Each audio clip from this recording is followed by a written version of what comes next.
Jadi salah juga kalau kemudian karena kepentingan ekonomi kita eksploitasi habis-habisan tanpa disisihkan, itu juga salah. Tapi untuk kepentingan lingkungan kemudian kita jaga protek 100%, akhirnya orangnya jadi nggak bisa memanfaatkan, mati kan, ya juga salah. Yang perlu diubah adalah paradigmanya. Paradigma bahwa jangan sampai ketika kita bicara isunya adalah climate, kemudian identik hanya dengan belanja, dengan biaya, ya. Karena ini juga terkait dengan isu politik. Sementara di kita kan masih climate change. Pemerintah juga harus berpikir bahwa Indonesia memiliki potensi terkena bencana yang relatif sering dan dampaknya dahsyat nih.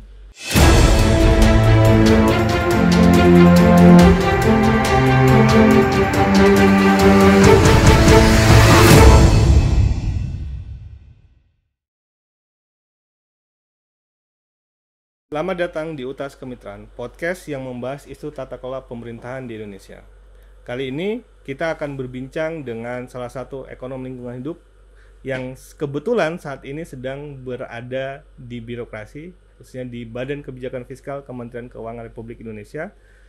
Namun hal yang sangat khas dengan beliau adalah kedekatan beliau dengan masyarakat sipil, rekan-rekan masyarakat sipil. Selamat datang di podcast Kemitraan. Apa kabar Mas Johar? Ya, selamat. Mas Joko Haryanto. Selamat siang. Assalamualaikum warahmatullahi wabarakatuh. Mas Joko dikenal sebagai ekonom lingkungan hidup di Indonesia yang baik di birokrasi maupun di masyarakat sipil sangat gencar mendorong isu perubahan iklim. Sejauh bisa cerita perjalanan Mas Joko hingga seperti sekarang ini, Mas? Ya, ceritanya panjang sebetulnya. Jadi dulu itu diawali dari satu kegelisahan gitu, karena kebetulan saya adalah orang ekonomi, ya. Jadi S1, S2 ekonomi pure. Kemudian saya bekerja di sebuah institusi yang memang pure ekonomi, ya, ngurusi makro, mikro, kemudian inflasi dan sebagainya, yang semuanya bicara indikator ekonomi. Nah, cuman pada suatu waktu, ya, ketika saya ketemu dengan pimpinan, kemudian saya diberi kesempatan untuk melanjutkan sekolah di program doktoral, saya agak tertarik untuk keluar dari paradigma. Karena apa? Karena saya melihat ketika saya ada di sebuah institusi yang isinya ekonom semua, kemudian kita hanya bicaranya ekonomi saja, saya pikir akan sangat berbahaya bagi kelangsungan institusi itu, karena kita melihat bahwa institusi kami harus ada di semua lini.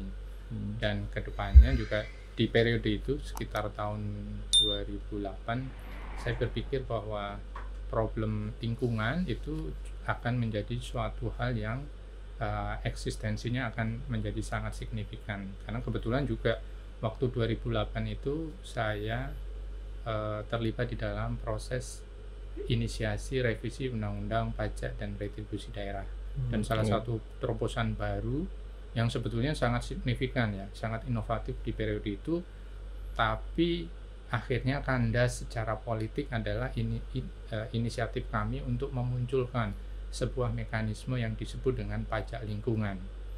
Dan sekarang itu 2008, ya, bayangkan. Sekarang 2021, pemikiran kita di 2008 itu akhirnya baru menjadi diskursus yang insya Allah akan direalisasikan di 2021 ini. Ada pengalaman khusus yang menarik sehingga saya harus keluar nih dari cangkang ekonomi ini. Ya mungkin bentuk kegelisahan, ya. Saya nggak bisa diam gitu. Jadi saya banyak nulis, saya banyak ngomong di mana-mana. Nah, dari proses nulis kemudian saya baca, saya merasa ada sebuah tantangan yang lebih gitu, ketika saya banyak nulis tentang isu-isu ekonomi, tentang pencapaian ekonomi, tapi ketika kita ke lapangan kok ada bentuk kontradiksi yang lain, ya, antara apa yang kita sampaikan di dalam pencapaian indikator ekonomi dengan fakta di lapangan. Terlebih ketika di dalam kesempatan di dalam sebuah proses saya banyak berinteraksi dengan grassroots, ya, karena kebetulan kan di 2008 itu saya baru istilahnya meskipun belum beralih menjadi fungsional 100% sehingga saya banyak di grassroots, tapi karena kami ada di institusi penelitian dan pengambil kebijakan, itu saya banyak berinteraksi dengan level masyarakat bawah. Nah, di situ kan kita bisa melihat fakta ya. Jadi ketika kita bicara ada pencapaian indikator ekonomi yang begitu hebat, tapi fakta di lapangan kita masih banyak tantangan nih. Nah, gap inilah yang kemudian menimbulkan banyak istilahnya ketertarikan secara akademik, ketertarikan secara naluri untuk menginvestigasi lebih dalam lagi gitu. Terutama ketika kita lihat di level grassroots, selain isu sosial, isu lingkungan itu sangat terkemuka. Nah, ketika kemudian saya pelajari by teorinya, saya baca buku, ternyata secara sunatullahnya memang externality atau external cost itu sesuatu yang akan selalu dihindari, bahkan akan didinai gitu. Gaharu cendana, sudah tahu tapi pura-pura lupa gitu ya. Dan disitulah kemudian perlu peran pemerintah. Nah, saya melihat saya punya kapasitas, kemudian saya ada di institusi yang bisa memberi intervensi. Mungkin kalau saya sudah punya experience, saya punya pengalaman, ada di institusi yang bisa memberi intervensi, saya pikir akan bisa membuat sebuah terobosan yang luar biasa gitu. Jadi terlalu sayang modalitas yang kita miliki kemudian tidak dimanfaatkan. Nah, itu yang kemudian memantapkan motivasi saya untuk melakukan hijrah keluar dari cangkang tadi ya. Tapi prosesnya relatif berat. Karena apa?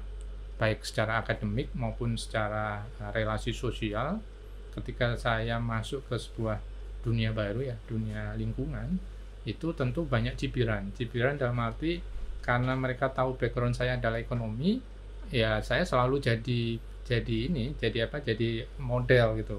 Ketika bicara destruksi, kemudian kita bicara depresi, ya ini mereka selalu bilang ya ini buah dari orang ekonomi gitu loh. Nah, itu yang kemudian membuat saya justru merasa mereka memberikan bar lain kepada saya untuk achievement lebih tinggi gitu. Karena saya melihat saya bisa ada di posisi menjadi penengah. Karena dari hasil pengamatan itu saya melihat mereka juga terkooptasi gitu, terkotak-kotak gitu. Ada posisi ekonom full ya, yang mereka percaya hubungannya adalah eksponensial. Hubungannya adalah input output. Jadi ketika input ditambah, outputnya akan naik. Selalu seperti itu gitu. Jadi mereka percaya bahwa economic growth itu akan abadi. Ya, caranya gimana? Ya udah, pokoknya inputnya dinaikkan terus, nanti outputnya naik kok. Mereka lupa bahwa namanya input itu ada daya dukung, daya tampungnya. Ketika dia sudah ditembus, maka kurvanya itu tidak eksponensial. Kurvanya itu sigmoid, jadi bentuknya S. Dia turun gitu. Nah, nanti kita naikkan lagi. Caranya gimana? Caranya dengan teknologi, dengan investasi, tapi itu high cost. Makanya kemudian muncul pemikiran sustainability, daripada kamu high cost, bikin teknologi, dihemat. Cara paling sederhana kan dihemat. Karena diasumsikan bahwa orang itu hidup di 3 periode. Masa lalu, masa kini, masa mendatang. Gitu. Jadi ya kita harus hemat. Cara paling gampang tuh dihemat. Kalau nggak mau investasi high cost ya. Nah, tapi ada di sisi lain orang yang ada di posisi full environmentalist gitu, yang nggak mau diapa-apain. Ini salah juga menurut saya ya, karena kita dikaruniai Allah sebuah kekayaan sumber daya yang memang harus dimanfaatkan gitu loh. Jadi salah juga kalau kemudian karena kepentingan ekonomi kita eksploitasi habis-habisan tanpa disisihkan, itu juga salah. Tapi untuk kepentingan lingkungan kemudian kita jaga protek 100%, akhirnya orangnya jadi nggak bisa memanfaatkan, mati kan, ya juga salah gitu loh. Nah, harusnya ada yang di tengah. Nah, saya merasa bahwa mungkin saya bisa ada di posisi tengah ini. Environmental ekonomis dan environmentalis. Hal yang paling mendasar dari ketika kita bicara environmental ekonomis itu adalah cost of externality tadi, Mas. Nah, ini hal yang menarik. Sekarang perubahan iklim sudah jadi barang global yang jadi cost eksternalitasnya itu kira-kira harus kita kelola bersama. Nah, Saya coba mengutip satu studi Mas, studi USA tentang Indonesia Cost of Climate Change di 2050. Studi ini memperkirakan bahwa kerugian yang akan ditanggung oleh Indonesia pada tahun 2050 jika kondisinya akan business as usual seperti ini kira-kira akan mencapai 132,3 triliun. Nah, kira-kira bagaimana nih Mas? Apa antisipasi negara khususnya pemerintah dalam melihat tantangan ke depan ini? Jadi kalau kita bicara krisis climate lah ya, secara garis besar ya, itu memang butuh pendekatan, butuh filosofi, khususnya harus ada perubahan paradigma. Kalau kita bicara cost of crisis climate atau cost of crisis sebagai resultante dari krisis climate itu, kalau dari pengalaman kami yang perlu diubah adalah paradigmanya. Paradigma bahwa jangan sampai ketika kita bicara isunya adalah climate kemudian identik hanya dengan belanja, dengan biaya ya.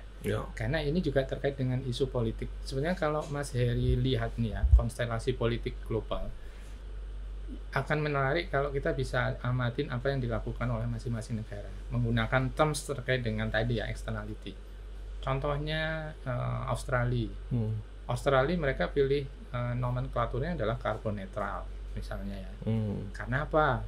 Karena mereka nggak mau abolish dari batu baranya misalnya.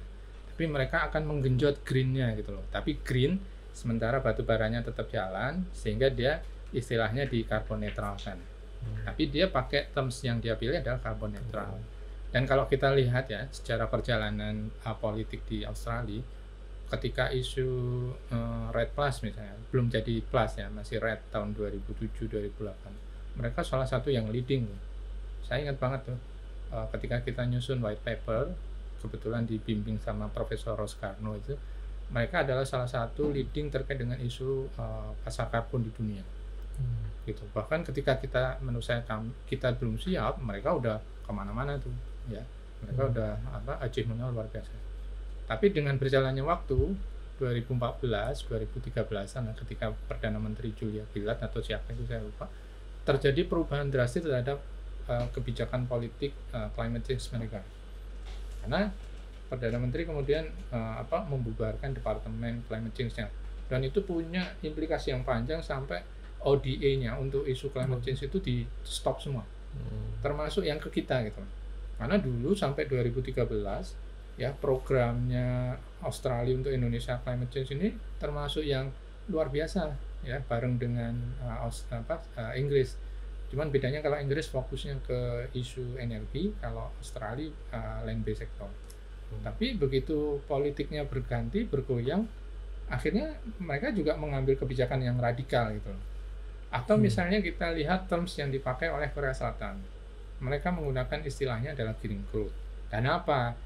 Ya karena terms itu sesuai dengan karakter mereka. Mereka leading di teknologi, mereka melihat bahwa peluang ya, bahwa isu green itu bisa didekatin dengan opportunity lewat kehandalan mereka di dalam teknologi, sehingga mereka genjot terms itu. Jadi dengan terms itu mereka melaju.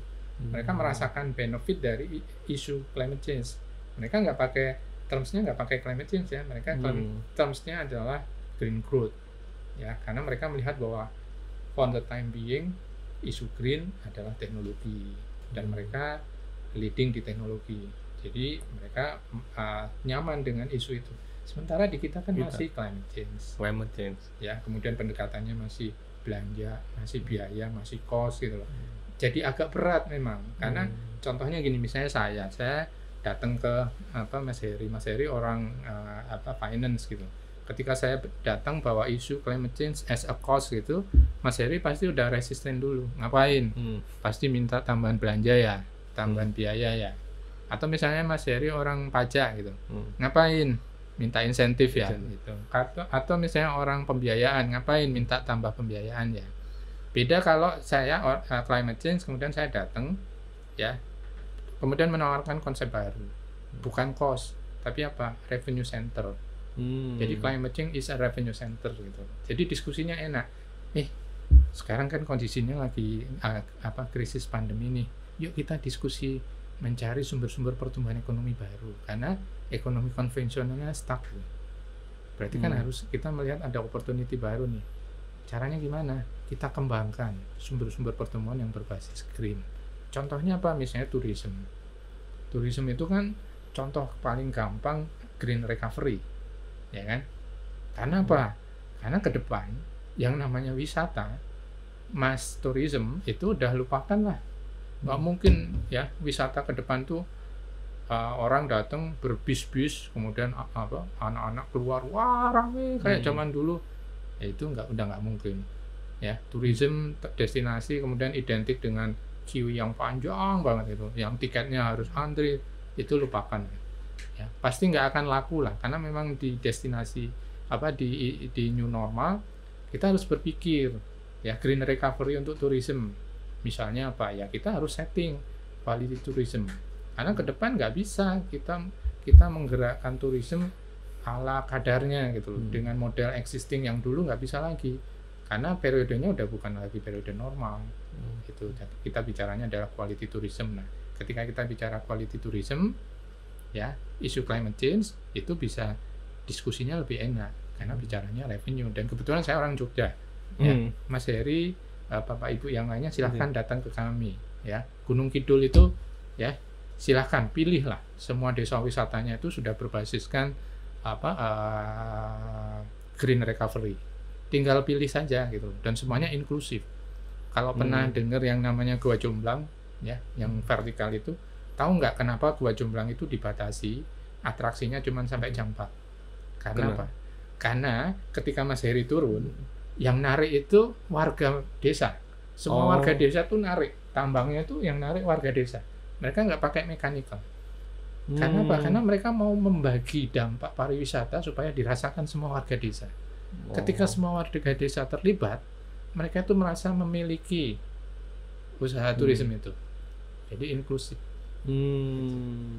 Nah, itu kan mereka menjaga ini nggak menjaga lingkungan nggak? Pasti. Karena asetnya itu. Ya, Gunung Kidul itu dulu salah satu daerah termiskin, tertandus. Bahkan kalau yang lain nanam di atas tanah, di Gunung Kidul itu ya, nanti bisa datang ke proyek wanagamanya UGM itu, mereka nanam di atas batu karena topsoilnya itu udah tipis, jadi nanam di batu gitu. Tapi sekarang ke Gunung Kidul semuanya udah bergerak desa wisata yang mengembangkan turisme berwawasan lingkungan gitu. Nah, kalau dari situ opportunity-nya sepertinya apalagi di Indonesia potensinya sangat besar. Tapi di sisi lain nih Pak Joko, beberapa kondisi kan sudah terlanjur rusak dan kita memang sedikit perlu recovery untuk hal itu. Nah, dalam konteks ini ketika kita melihat dampak perubahan iklim, bagaimana idealnya kita mengolahnya, selayaknya kita mengolah manajemen risiko nih? Apakah kita akan transfer dampak tersebut atau kemudian kita internalisasi, kemudian kita treat sendiri? Pilihannya seperti apa? Melihat dampaknya kan sudah nyata ini Mas. Jadi perspektif pemerintah, Kementerian Keuangan khususnya, kira-kira mau kita transfer seperti asuransi misalnya atau kita internalisasi sendiri? Yang pasti tadi ya paradigmanya harus diubah dulu dari yang cost center menjadi revenue generating, dari yang hanya nunggu dana publik, dana APBN, APBD, kemudian digeser menjadi inovatif financial scheme. Karena apa? Kapasitas dari dana publik itu tidak lebih dari 20%. Padahal urusan pemerintah itu banyak banget. Ya, kita diskusi masalah climate change. Di luar itu masih ada masalah pengangguran, kemiskinan, isu gender, sosial, diaspora, kepemudaan, pendidikan, transmigrasi, desa tertinggal, banyak banget gitu. Nah, bayangkan kalau semua itu hanya nungguin dana publik yang 20%. Mau diperos-peros kayak apapun kan keluarnya ya itu saja gitu. Nah, artinya kan kita harus melihat peluang yang 80%. Yang 80% ini dari mana? Dari financial inovatif scheme, inovatif financing scheme yang berbasis pasar. Ya, itu 80% banyak banget tuh. Harusnya paradigmanya digeser nih, jangan semuanya ngumpul di kotak yang 20%. Yang 20% dibagusin supaya optimal sambil kita melirik. Karena begitu yang 20% ini tata kelolanya baik, yang 80% ini pasti mudah untuk masuk. Karena apa? ketika yang 20% ini tata kelolanya baik, muncul trust. Ya, trust ini kan yang akan membimbing si 80% ini datang. Nah, 80% ini siapa? Private, ya, mekanisme berbasis pasar termasuk tadi skema resiko, ya, asuransi. Nah, cuman dulu memang kalau kita bicara sistem anggaran kita itu belum terlalu mengenal mekanisme asuransi, ya. Karena apa? Karena misalnya nih, ambil contoh kasus untuk sektor pertanian. Dulu ketika terjadi bencana, gagal panen, PUSO, itu di skema pemerintah sudah ada mekanisme untuk gagal panen, namanya dana PUSO. Tapi memang masih pendekatannya adalah ngasih dana gitu, ngasih duit, kayak ganti rugi gitu. Nah, cuman kan dengan berjalannya waktu, kami terlibat di dalam penyusunan inisiasi awal untuk skema asuransi usaha tani padi AUTP itu sekitar 2015. Kemudian kita gandeng konsorsium Jasindo, ya, konsorsium asuransi plat merah, karena harus berbentuk konsorsium, ya. Karena apa? Karena bicara asuransi resiko, asuransi kebencanaan, itu tingkat resikonya gede banget. Jadi nggak ada satu perusahaan asuransi yang berani. Saya berani jamin potong kuku deh. Nggak ada satu perusahaan yang berani masuk, kecuali mereka bikin konsorsium. Dan harus plat merah biasanya. Untuk apa? Untuk induksi awal, untuk perkenalan nih. Ya, karena kalau nggak plat merah agak sulit. Kalau yang swasta murni itu saya berani jamin deh. Ya, karena tingkat risikonya kan gede banget. Kita bicara asuransi kebencanaan misalnya. Indonesia kan ring of fire. Ya, siapa coba yang berani asuransi yang masuk? Makanya plat merah, kemudian dibentuklah konsorsium. Nah, dulu diawali asuransi usaha tani padi. Awalnya dulu asuransi climate change, gitu. Tapi untuk produk pertanian. Gitu. Jadi produk pertanian karena ada climate insurance-nya. Cuman ketika pembahasan dengan teman-teman Dijen PSP-nya Kementan, kita bilang kami sepakat dengan Pak Penas juga dulu, almarhum Pak Nono, kita gabungkan saja jadi satu skema namanya asuransi usaha tani padi. Ya, kemudian gandeng Jasindo konsorsium, kemudian kita tes, ada JICA juga, kemudian kita tes dulu beberapa piloting daerah di Jawa Timur, termasuk di Sumatera Selatan. Nah, udah, kemudian dibikinlah regulasinya, karena kan dia mendasarkan pada Undang-Undang Perlindungan Pemberdayaan Petani P3. Nah, dari situ ada amanat untuk memberikan skema asuransi usaha tani padi. Nah, ini paradigmanya digeser lagi nih. Ya, kalau tadi kan ketika pemerintah datang dengan dana PUSO, itu pemerintah kayak sinterklas gitu. Jadi ngasih, ketika terjadi bencana ngasih. Memang negara hadir di situ.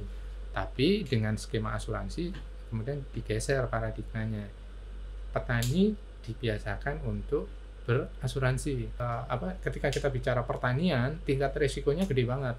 Masalahnya selama ini tidak pernah ada nih asuransi yang masuk ke pertanian. Gitu. Padahal petani kan salah satu yang terpapar tingkat risiko yang besar. Misalnya dia udah nanam, ya, periode tanam Maret Oktober, tiba-tiba banjir atau tiba-tiba serangan wereng, OPT, perubahan musim, ya kan.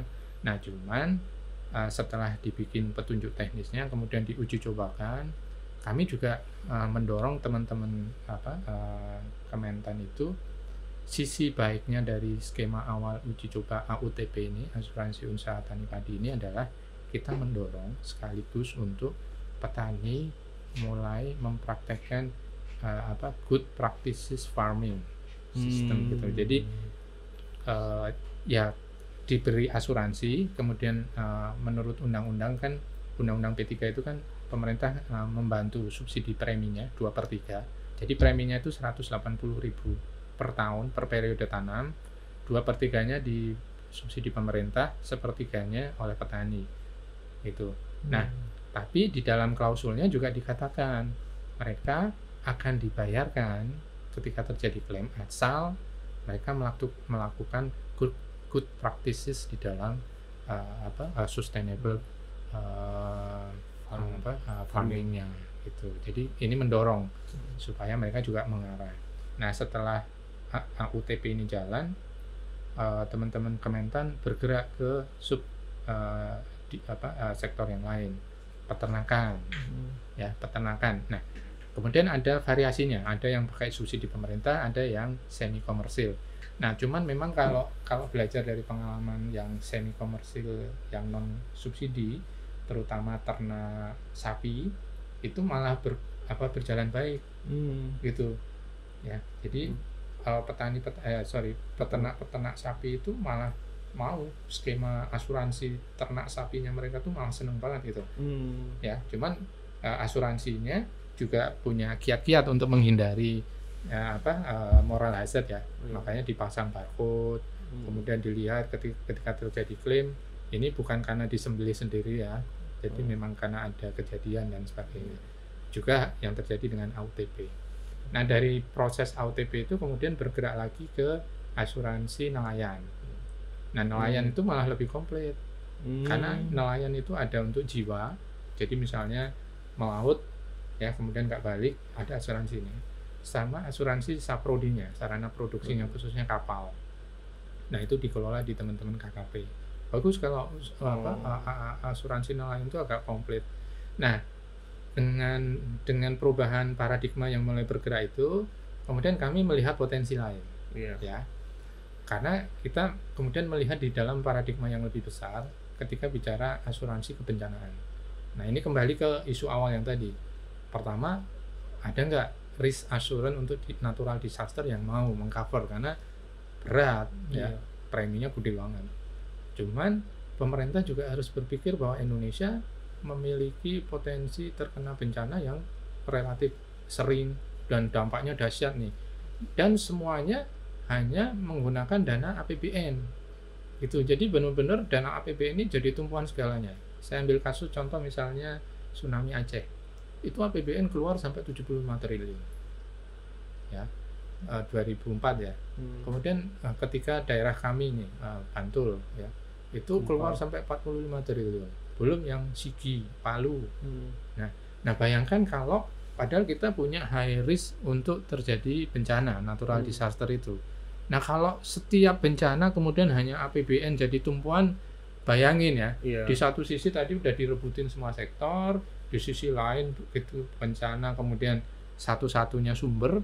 Makanya kemudian saat ini pemerintah lagi menyiapkan skema ya, namanya pooling fund untuk DRFI, Disaster Risk Financial Scheme. Nah, di situ nanti akan diupayakan ada sebuah inovatif financial scheme terkait dengan dana pengelolaan kebencanaan. Nah, nanti pilihannya apakah akan dikelola di satu badan pengelola dana kebencanaan atau dalam skema pooling fund ya. Nah, ini sedang difinalisasi, tapi sebentar lagi lah nanti kita lihat bersama ya. Karena kemarin kan pilihannya, misalnya kita bicara kelembagaan, apakah pilihannya di bawah BPDH? Karena yang paling dekat kan tugas fungsinya mungkin BPDH. Tapi kita harus pikirkan juga kalau menambahkan satu muatan tugas BPDH mengelola dana kebencanaan, apakah BPDH-nya sendiri jadi nggak keberatan akhirnya gitu. Atau kita bikin BLU yang lain. Atau seperti ICCF dibentuk Satker ya di bawah KL. Nah, ini pilihan-pilihan yang masih digodok ya, mudah-mudahan nanti bisa segera dihasilkan. Tapi intinya ya, ketika kita bicara isu climate crisis, kalau kami nih dari sisi financing, sebetulnya yang urgent adalah tadi perubahan paradigma tadi ya, bahwa climate not only bicara cost, bisa didekati dari revenue generating, kemudian kita bicaranya mengubah paradigma, jangan semuanya hanya nunggu dana publik, bagaimana kita mengaktifkan fitur yang inovatif financial scheme ya, supaya apa? Sustainability itu kata kuncinya adalah create their own self financing. Karena kolaborasi ini ketika tidak ada ownership selesai. Karena kan katanya kita darurat sampah nih, ya, sampah darat, sampah laut, apalagi sampah masyarakat. Nah, jadi BPDH ini adalah bentuk dari progresivitas penyiapan supaya pemerintah tata kelolanya lebih baik. Kemudian yang 80% ini juga datang dengan lebih smooth. Kemudian kita akan bilang, Indonesia ini kaya ya, dikasih duit nggak mau dipakai nih, ya udah deh saya kasih negara lain. Jadi saya lebih banyak mengajak dialog teman-teman masyarakat sipil, untuk mengetahui suasana kebatinan pemerintah gitu loh. Bahwa sesuatu yang kelihatannya sederhana sebetulnya nggak sederhana.